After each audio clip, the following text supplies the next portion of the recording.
নবীজি সাল্লাল্লাহু আলাইহি ওয়াসাল্লাম সুন্দর করে এজন্য কুরবানির গুরুত্ব ফজিলতের কথা বর্ণনা করে দিয়েছেন। কুরবানির গুরুত্বটা কতটুকু আমরা শুনেছি, নবীজি সম্পর্কে অনেক হাদিস বর্ণনা করেছেন। যাদের উপরে কুরবানি ওয়াজিব তারা যদি কুরবানি আদায় না করেন, নবীজি এমন কথাও বলেছেন তারা যেন ঈদগাহে প্রবেশ না করে। কুরবানি ওয়াজিব আরেকটি বিষয় আমাদেরকে ক্লিয়ার হওয়া দরকার। এই কুরবানি শুধু আমরা অনেকেই ভেবে থাকি যে পরিবারের কর্তা যিনি, সাধারণত আমাদের দেশে পরিবারের কর্তা পুরুষেরাই, কথা বলেন ঠিক কিনা? আমরা মনে করি শুধু পুরুষদের উপরে এই কুরবানি ওয়াজিব, পাইকারি দরে পুরুষদের নামে কুরবানি দেয়। বিষয়টি এমন নয়। নিসাব পরিমাণ সম্পদ যদি আপনার পরিবারের মহিলাদের উপরেও থেকে থাকে, তার উপরেও কুরবানি ওয়াজিব। আপনি পরিবারের কর্তা হিসেবে আপনার নামে কুরবানি দিলেন, আপনার স্ত্রী, আপনার অধীনস্থ একজন মহিলার উপরেও কুরবানি ওয়াজিব, সে কুরবানি দিল না, তারে কিন্তু কিয়ামতের দিনে আল্লাহর কাছে জবাবদেহি করতে হবে। এই জন্য আল্লাহ রাব্বুল আলামিন যেমন কোরআনুল কারীমে বলেছেন, ক্বা আনফুসিকুম ওয়া আহলিকুম নারা, হে ঈমানদারেরা তোমরা নিজেরা জাহান্নামের আগুন থেকে বাঁচো এবং তোমাদের আহাল পরিবার পরিজনদেরকে বাঁচাও। এটা কার কথা? আল্লাহর কথা। এজন্য আপনি গার্জিয়ান হিসেবে আপনাকে কুরবানির আগেই অবলোকন করতে হবে। আপনার স্ত্রী, আপনার অধীনস্থ কোনো মহিলা মানুষ যদি আপনার পরিবারে থাকে, তার যদি নিজস্ব কোনো সম্পদ থাকে, তার নামে যদি জমি থাকে, তার নামে যদি স্বর্ণ থাকে, তার নামে যদি রৌপ্য থাকে, তার নামে যদি ব্যাংক ব্যালেন্স থাকে, তার নামে আল্লাহর রাস্তায় আপনারে কুরবানি দিতে হবে। এই কুরবানি কত বড় দেবেন আর কত ছোট দিবেন এটা কিন্তু কোরআন হাদিসে বলা হয় নাই, দিতে হবে এটা বলা হয়েছে। এটা ওয়াজিব হওয়ার জন্য খুবই সামান্য অর্থ থাকা চাই। 52.5 তোলা রূপ্য মানে 52.5 ভরি। 52.5 ভরি রূপের দাম কত টাকা? 1400-1500 টাকা ভরি রূপার দাম। এটা যদি আপনি ক্যালকুলেশন করেন তাহলে 80,000 টাকাও লাগে না। এই সম্পদ যার বাড়িতে আছে তার উপরে এই 3 দিনে কুরবানি করা ওয়াজিব। যদি এই ব্যক্তিটি এই কুরবানি না করে, সে কি হারালো দেখেন। হযরত আয়েশা রাদিয়াল্লাহু তাআলা আনহা বর্ণনা করেছেন, যে হাদিসটি আমি তেলাওয়াত করলাম। হযরত আয়েশা রাদিয়াল্লাহু তাআলা বলেন, রাসূলুল্লাহ সাল্লাল্লাহু আলাইহি ওয়াসাল্লাম ইরশাদ করেছেন, কুরবানির দিনে বনি আদম এমন কোন কাজ করতে পারে না যা আল্লাহর নিকট রক্ত প্রবাহিত করা চেয়ে বেশি প্রিয়। অর্থাৎ বোঝানো হয়েছে বনি আদমের কাজ কুরবানির দিন হলো আল্লাহর নিকট, আল্লাহর উদ্দেশ্যে জন্তু জবে দিয়ে রক্ত প্রবাহিত করা। এটাই সবচেয়ে বেশি প্রিয়। এটা বাদ দিয়ে কোন বনি আদম এই দিনে অন্য কোনো কাজ করতে পারে না। কেন? তিনি আরো বলেন, কুরবানির পশু সকল শিং, তাদের পশম, তাদের খুশখুর সহ কিয়ামতের দিন কুরবানির দাতার মিজানের পাল্লায় আল্লাহ রাব্বুল আলামিন উঠা দিবেন।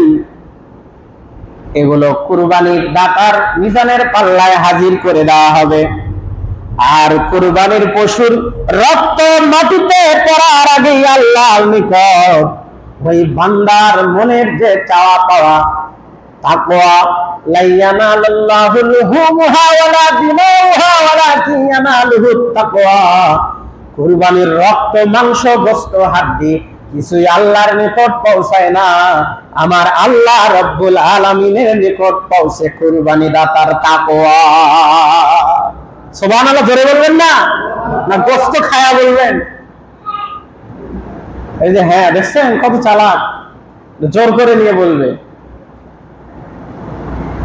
যে ব্যক্তিটি ওয়াজিব হওয়ার পরে এটা করলো না, সে কি হারালো?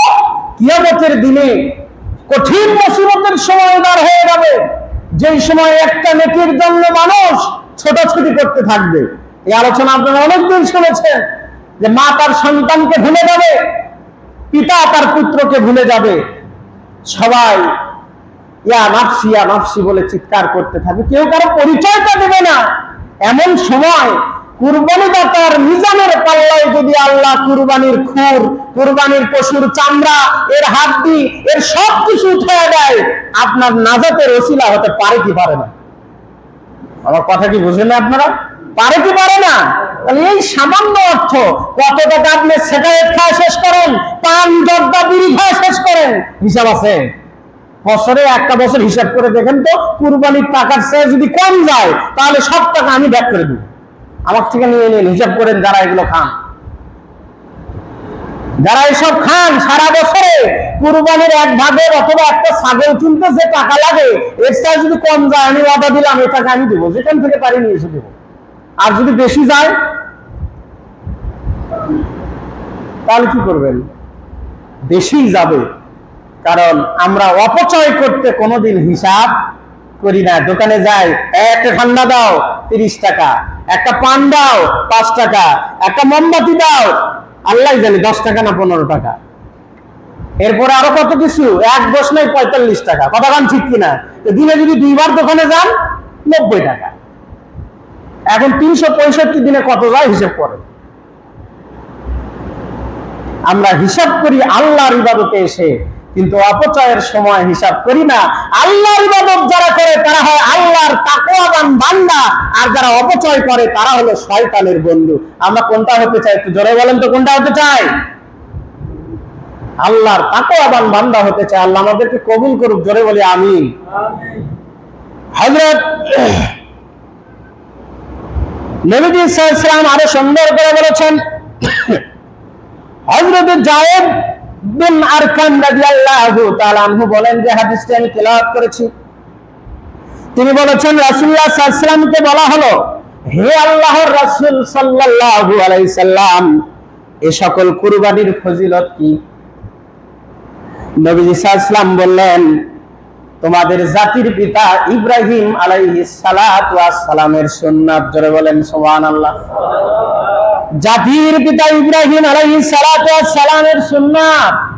তারা পূর্ণ আবার বললেন, হে আল্লাহর রাসূল, তাতে আমাদের জন্য কি সওয়াব রয়েছেন?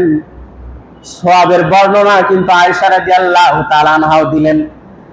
এরপরে পূর্ণ আবারও বলা হলো, ইয়া রাসূলুল্লাহ, ইয়া হাবিবাল্লাহ, ইব্রাহিম আলাইহিস সালাতু ওয়াস সালামের সুন্নাত পালনে আমাদের কি লাভ হবে? নবীজি আবার উত্তরে বললেন, কুরবানির পশুর প্রতিটি চুলের বিনিময়ে একটি করে সওয়াব কুরবানি দাতার আমলনামায় দান করে দেওয়া হবে। একটা পশুতে কত পরিমাণ পশম থাকে, চুল থাকে, কেউ বলছেন কি? কেন এই স্বাদ একবারও জাগেনি যে দেখি তো? আল্লাহ তো বলছে যে দেবে, একটা পশুর চামড়া একটু গনে দেখি। এই স্বাদ আমাদের জাগেনি, কিন্তু সাহাবীদের মনে প্রশ্ন জেগে গেছে যে এমনও পশু তো আছে যার পশম, যার চুল গনে শেষ করা সম্ভব নয়। আছে না নাই? সাহাবীরা বললেন, ইয়া রাসূলুল্লাহ, ইয়া হাবিবাল্লাহ, তাহলে কি ভেড়ার লোমের হুকুমও এই আপনার কথার উপরে ওয়াজিব হয়ে যাবে? ভেড়াতে তো অসংখ্য লোম থাকে, এগুলো তো গনে শেষ করা যাবে না, এটাও কি আল্লাহ দিবেন? নবীজি সাল্লাল্লাহু আলাইহি ওয়াসাল্লাম বললেন, ভেড়ার লোমের প্রতিটি চুলের বিনিময়ে আল্লাহ রাব্বুল আলামিন কুরবানি দাতার আমলনামায় একটি একটি করে সওয়াব দান করে দিবেন। সুনানে ইবনে মাজাহ হাদিস নম্বর 3127, নবীজি সাল্লাল্লাহু আলাইহি ওয়াসাল্লাম কুরবানির সম্পর্কে এত ফজিলত বর্ণনা করেছেন। এখন বলেন তো, যারা সামর্থ্য থাকার পরেও এই কুরবানি দেবে না, তারা কি এগুলো পাবে? তাহলে এরা মনে হয় খুবই সৌভাগ্যবান। হ্যাঁ, এরা খুবই সৌভাগ্যবান। সামর্থ্য থাকা সত্ত্বেও কুরবানি দিল না, এত সওয়াব থেকে বঞ্চিত হলো, আবার এত একটা আনন্দের দিন অন্যের দেওয়া গোস্তের জন্য তার দিকে চায় থাকতে হয়। আমার কথাটা শুনতে খারাপ, কিন্তু ইসলামের বিধান যদি আপনি পালন করেন, জীবনে মেনে নেন, তাহলে তো আর খারাপ লাগার কথা নয়। কথা বলেন ঠিক কিনা? খুবই অল্প অর্থেই তো আল্লাহকেও খুশি করে দেয়, দুনিয়ায় বসে বসে আপনিও আপনার আত্মাকে তৃপ্তি দিতে পারেন। কথা বলেন ঠিক কিনা? দেন না ভাই, আল্লাহকে একটু আল্লাহর জন্য এই সাধারণ একটা জন্তু দিয়ে দেন। আপনার তো অর্থের অভাব নাই, এজন্য সাহাবীরা কি করতেন, এই নিসাব পরিমাণ সম্পদ, যেহেতু কুরবানির ক্ষেত্রে 3 দিনের কথা বলা হয়েছে, যে সারা বছর থাকতে হবে না, 3 দিন যদি কারো অধীনস্থ থাকে তাহলে তারে দিতে হবে। এমনও ঘটনা ঘটেছে কোন সাহাবীর এই 3 দিনে তার হাতে অর্থ নাই, কিন্তু তার সম্পদ আছে, নগদ ক্যাশ নাই, একটা বিক্রি করে দিতে হবে, তারপরে সে দিতে পারবে। তারা কি করেছে, তারা ধার নিয়ে কুরবানি আল্লাহর ওয়াস্তে দিয়েছেন, আল্লাহকে খুশি করার জন্য। পরে তারা সেই অর্থ পরিশোধ করে দিয়েছেন। এটা ছিল সাহাবীদের আমল, আল্লাহকে খুশি করার জন্য তারা এভাবে চেষ্টা করেছেন। আর আমরা কি করি, আমরা যে কোনো ওসিলা দিয়ে এবছর পার হয়ে যেতে পারলেই 15 থেকে 20,000 টাকা সেভ। কতক্ষণ ঠিক কিনা?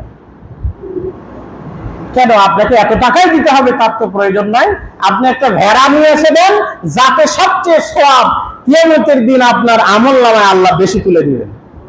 আর এটা যদি না দিতে চান, তাহলে তো বোঝা যায় আপনি আসলে আল্লাহকে খুশি করতে চান না, খুশি করতে চান কারে? যারা ভেড়ার গোশত খায় না তাদেরকে। মেয়ে খাবে না, ছেলে খাবে না, জামাই খাবে না, বিয়েই বাড়িতে কেমনে বলবো যে ভেড়া কুরবানি দিয়েছি? এটা দেওয়া যাবে না। এইটা যদি মনের ভেতর একবার আসে, তাহলে তো আপনার কুরবানিতে অস্বচ্ছতা আসবে, আল্লাহকে খুশি করার যে মাধ্যম সেটা আসবে না। সম্মানিত হাজিরিন, এই জন্য নিয়ত পরিপূর্ণ করতে হবে। হযরত ওমর ফারুক রাদিয়াল্লাহু তাআলা বলেছেন যে নিয়তের উপরেই আল্লাহ তার কর্মের প্রতিদান আগেই দান করে রাখেন। নিয়ত যদি আপনার স্বচ্ছ হয়, নিয়ত করেছেন, আল্লাহ সওয়াবটা লক করে ফেরেশতাদেরকে অর্ডার করে দিয়েছেন, ও আল্লাহর ফেরেশতারা, আমার এই বান্দা নিয়ত করেছে কুরবানি দিবে, তার হালাল অর্থ থেকে সে নিয়ত করেছে, আমি তার আমলনামায় এই কুরবানির সওয়াব দান করে দিলাম। সুবহানাল্লাহ, জোরে বলবেন না? ফেরেশতারা বলে, আল্লাহ এটা কুরবানি দেয়নি, শেষ পর্যন্ত যদি না দেয়, আল্লাহ রাব্বুল আলামিন ফেরেশতাদেরকে ডাক দিয়ে বলেন, ফেরেশতারে, সব নিয়ত করার কারণে সে যদি শেষ পর্যন্ত নাও দেয়, তার আমলনামায় আমি আল্লাহ রাব্বুল আলামিন শুধু নিয়ত করার কারণে একটা নেকি ৭০ গুণ করে তার আমলনামায় দান করে দেব। এই নিয়ত করার কারণে আল্লাহ ৭০টা নেকি দান করেন। এজন্য নিয়তের উপরে আমাদের কর্মফল অবশ্যই আসে। আমরা সব নিয়ত করব ইনশাআল্লাহ। এটা হালাল হতে হবে, হালাল উপার্জন হতে হবে, এটাই হলো পূর্ব শর্ত।